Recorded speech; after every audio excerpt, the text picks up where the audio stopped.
শাসক দলের গোষ্ঠী কোন্দলে ফের উত্তপ্ত ভাঙড়। অফিসের পর এবার তৃণমূল নেতা কাইজার আহমেদের বাড়িতে হামলা। গতকাল সন্ধ্যায় কাইজারের বাড়ি লক্ষ্য করে বোমাবাজির অভিযোগ।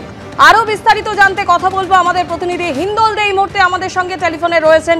হিন্দল, কারা বোমাবাজি করলো, কাইজার আহমেদ ঠিক কি অভিযোগ করছেন? দেখো, কাইজার আহমেদের সরাসরি যেটা অভিযোগ যে ভাঙড়ের যে তৃণমূলের অবজারভার রয়েছেন শওকত মোল্লা, যে শওকত মোল্লার অনুগামীরাই এই ঘটনা ঘটিয়েছে। বলে রাখি, গত শনিবার দিনকে কিন্তু কাইজার আহমেদের যে অফিস রয়েছে ঘটকপুকুরে, সেই অফিসে হামলা চালায় একদল দুষ্কৃতী এবং সেক্ষেত্রে কিন্তু তার অফিসে ভাঙচুর চালানো হয়। অভিষেক বন্দ্যোপাধ্যায়, মমতা বন্দ্যোপাধ্যায় ছবি ছিঁড়ে দেওয়া হয়, বিভিন্ন নথিপত্র নষ্ট করা হয়, তেমনটাই অভিযোগ করেছিলেন কাইজার আহমেদ, তৃণমূল নেতা। এবং তার বক্তব্য, এই ঘটনা যারা ঘটিয়েছে তারা প্রত্যেকেই তৃণমূল কংগ্রেসেরই এবং তারা শওকত মোল্লা ঘনিষ্ঠ এবং তারই অনুগামী। এই ঘটনা প্রসঙ্গে শওকত মোল্লা সেই সময় বলেছিলেন যে কাইজার আহমেদ যে অভিযোগ করছে সেই অভিযোগের কথায় তিনি কোনো গুরুত্ব দিতে নারাজ, এরকম কোনো ঘটনা তার অনুগামীরা ঘটায়নি, তেমনটাই তিনি বলেছিলেন ফোনে। এবং পরবর্তী ক্ষেত্রে গতকাল সন্ধ্যাবেলায়ও কিন্তু আবার একই রকম ভাবে তার বাড়িতে আক্রমণ হয়েছে বলে কাইজার আহমেদ স্পষ্টত অভিযোগ করেছেন। তিনি যেটা বলছেন যে গতকাল একদল দুষ্কৃতী তারা আসেন, তারা এসে কিন্তু রীতিমতো তার বাড়ি লক্ষ্য করে বোমাবাজি করে, তাকে ভয় দেখানোর চেষ্টা করা হচ্ছে, তাকে প্রাণে মারার চেষ্টা করা হচ্ছে, তেমনটাও কিন্তু কাইজার আহমেদ সরাসরি অভিযোগ করছেন। এই গোটা ঘটনা নিয়ে আবার কিন্তু যেটা দেখা যাচ্ছে যে ভাঙড় একদিকে আইএসএফ এর সঙ্গে তৃণমূলের সংঘর্ষে উত্তপ্ত হচ্ছে প্রায়শই, এবং তার পাশাপাশি তৃণমূলের গোষ্ঠী কোন্দলেও কিন্তু উত্তপ্ত হচ্ছে। এবং সেই চিত্র কিন্তু গত শনিবার যেমন দেখা গিয়েছে, গতকাল সন্ধ্যাবেলাতেও একই রকমের ঘটনা ঘটেছে। এবং সেক্ষেত্রেও কিন্তু তৃণমূল নেতা কাইজার আহমেদ অভিযোগ করছেন তৃণমূলের আরেক নেতা, যিনি ক্যানিং পূর্বের বিধায়ক শওকত মোল্লা, তার অনুগামীদের বিরুদ্ধে। গোটা ঘটনা প্রসঙ্গে ভাঙড় থানার পুলিশ তদন্ত করে দেখছে যে এই ঘটনাটা কি ঘটেছিল, কে বা কারা এর নেপথ্যে রয়েছে। ধন্যবাদ হিন্দল। শুধু গতকালে বাড়িতেই হামলা নয়, এর আগে শনিবার রাতেও কাইজার আহমেদের অফিসে হামলা হয়। ওই ঘটনাতেও ক্যানিং পূর্বের তৃণমূল বিধায়ক শওকত মোল্লার বিরুদ্ধে অভিযোগ তোলেন কাইজার আহমেদ। গতকাল বাড়িতে হামলা নিয়ে কাইজার আহমেদ কি বলেছেন শোনাবো। এই একটুখানি আগে 30-40 জনের একটা টিম, যার নেতৃত্বে ছিল বাহারুল ইসলাম এবং সাবিরুল ইসলাম রিন্টু, এরা দুই ভাই আমার বাড়ির সামনে এসে গালাগালি খেস্তাখিস্তি করে আমাকে খুন করবে, মার্ডার করবে বলে একদল দুষ্কৃতী নিয়ে মানে বিশ্রী ভাষায় গালিগালাজ করে গ্রামের লোকজন সব ছুটে পালাচ্ছে। এরা আমাকে খুন করার চক্রান্ত করছে। আমি বারবার বলছি, পুলিশ প্রশাসনের কাছে দ্বারস্থ হয়েছি, কমপ্লেন করেছি, তারপরেও এরা অ্যারেস্ট না হয়ে বাইরে ঘুরে বেড়াচ্ছে। আমি প্রশাসনের কাছে অনুরোধ করব এদের বিরুদ্ধে ব্যবস্থা নেওয়া হোক। অর্থাৎ প্রাণহানির আশঙ্কা করছেন কাইজার, কিন্তু শনিবার রাতেও কাইজারের অফিসে হামলার ঘটনা ঘটে। ক্যানিং পূর্বের ওই বিধায়ক শওকত মোল্লার বিরুদ্ধে অভিযোগ তোলেন কাইজার আহমেদ। ক্যানিং পূর্বের তৃণমূল বিধায়ক শওকত মোল্লার বিরুদ্ধে অভিযোগ কাইজার আহমেদের, যদিও অভিযোগ উড়িয়ে দিয়েছেন শওকত মোল্লা।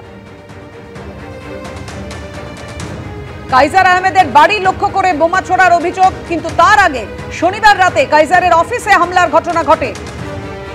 অফিসের ছবি রেখেছি আপনাদের সামনে, যেভাবে হামলা হয় কাইজার আহমেদের অফিসে।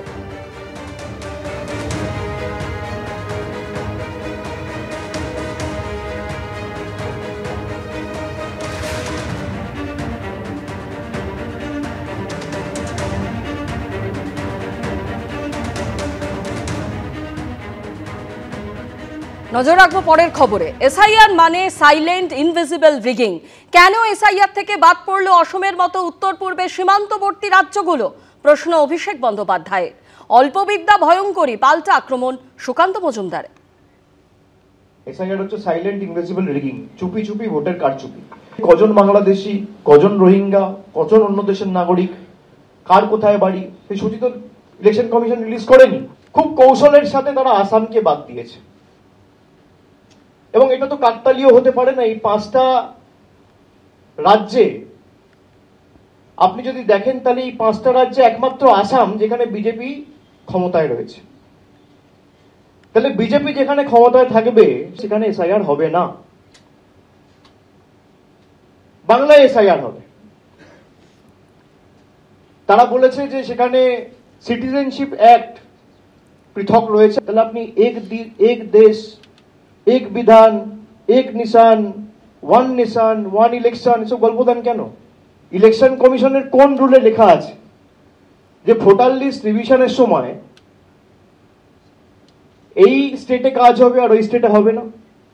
কার অঙ্গুলি হিলনে চিফ ইলেকশন কমিশনার এবং জাতীয় নির্বাচন কমিশন কাজ করছে। দম থাকলে, ক্ষমতা থাকলে বুক ঠুকে বলুক যে দক্ষিণ 24 পরগনায় একজনের রোহিঙ্গা নেই। আজকে অভিষেক বন্দ্যোপাধ্যায় যে কথাটা বলেছেন না, এর মাধ্যমে ওনার অশিক্ষা সেটা প্রকাশ পেয়ে গেছে। একে বাংলায় বলে অল্প বিদ্যা ভয়ঙ্করী।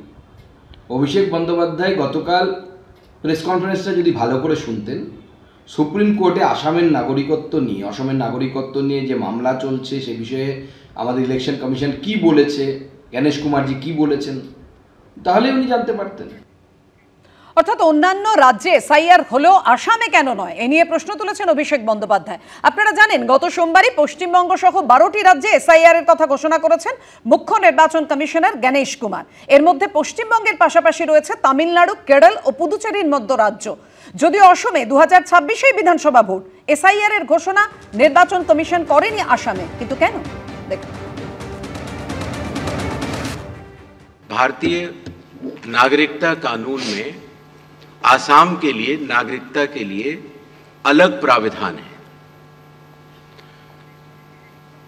और दूसरा विषय यह है कि माननीय सुप्रीम कोर्ट की देखरेख में वहां पर नागरिकता की जांच का कार्यक्रम लगभग पूर्ण होने वाला है।